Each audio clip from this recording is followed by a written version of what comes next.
Welcome back to Up Front. I'm Matt Smith in today for Adrian Pedersen. This would normally be the time of year for buying back to school supplies and getting excited about the school year ahead, but not this year. Educators and parents are struggling with what's safe for school during a pandemic. It's up to local leaders to develop a plan of their own for each district. We're talking about the viewpoint of teachers now with Ron Martin. He's the president of the Wisconsin Education Association Council. Ron, great to have your perspective. Let me begin with, what is your biggest concern heading into the school year?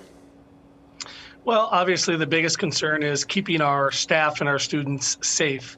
Their health is of utmost concern to all of us. And then the second biggest concern is our educators want to be back at school. They want to be with their kids. They want face-to-face instruction, but it goes back to the first concern, which is it has to be safe. It seems like there's this perception among some that teachers don't want to go back to school at all. Is that true? That is absolutely incorrect. Teachers want to be back in the classroom. They want to be back and with their kids and their students. They want to do what they do best, and that's teach. But they want to be back there when it's safe, when they know that the kids that they're teaching and that their colleagues and themselves, their health is the #1 priority. We've seen the heads of unions in Milwaukee, Madison, Green Bay, Racine, and Kenosha calling on the governor to begin and mandate virtual learning statewide. Would you like to see that as well? What I'd like to see, and the standpoint from the Wisconsin Education Association Council, is it's a local decision. And every school district needs to take into consideration the health and safety of the students. And if they can open face-to-face instruction because they've met all of the requirements or the standards that have been set up by the Department of Health Services or by their local health county agencies, then by all means they need to be open.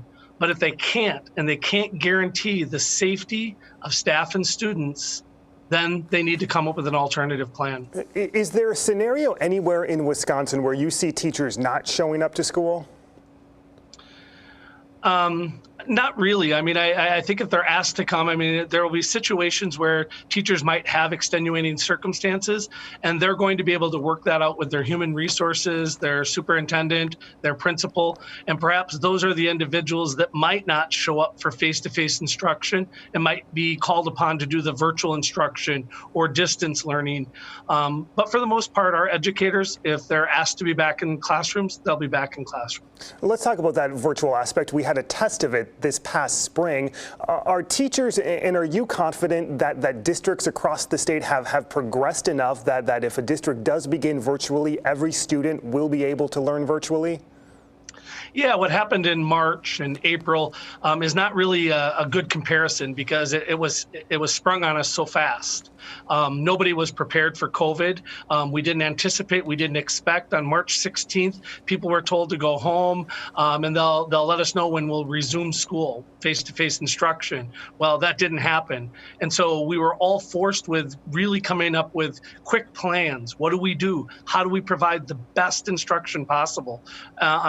We've been given time now, and I think our educators have prepared.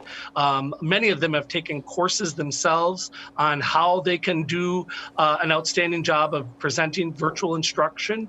Our educators have worked with each other, colleagues, to determine what is best. And so I think it's just a different scenario now because we've been given some time to prepare for this, and our educators are up for it. Is there a consensus among teachers and among unions of what should happen if a student tests positive? You know, we've been working very closely with the Department of Public Instruction, the Department of Health Service, and other education organizations. And that really, again, comes down to a local decision. If they can make sure that the case or an outbreak of any sort can be mitigated in some way, shape, or form, and that they can guarantee the safety and wellness of all staff and students, then they would return to face-to-face instruction. Several dozen Republican lawmakers have sent a letter to a number of school superintendents. They've made public comments that they're ready to come into session to ensure that school can begin in the classroom. Your reaction to that? I'm really disappointed in a letter that's sent to only certain school districts because not all of them got that letter. And I'm disappointed that they would just assume they know what's best for our public schools, that they would assume to know what's best for students and staff, and that it's not based on science, nor is it based on fact. Ron, from where we sit today, will there be in-person instruction at the beginning of the school year in some districts? There will be, I'm sure of it. I mean, as I take a look and I'm monitoring pretty closely, county by county, school district by school district, I'm working with local union leaders from each of those schools, and they're working with their administrators and the school boards and the parents and the community to be able to hopefully open face-to-face, and I'm sure that that will be the case. But you know, this disease, this virus is changing daily. And everything that we're getting is different every day. 2 weeks ago, oh, we don't have to worry about kids getting it. Now, there's big fear. There's cases now where kids are carriers and kids are getting COVID just like adults. A lot of challenges ahead, Ron. The best to you, the best to teachers, the best to students as we prepare for the school year. Thank you so much for your perspective this morning. Thank you. All right.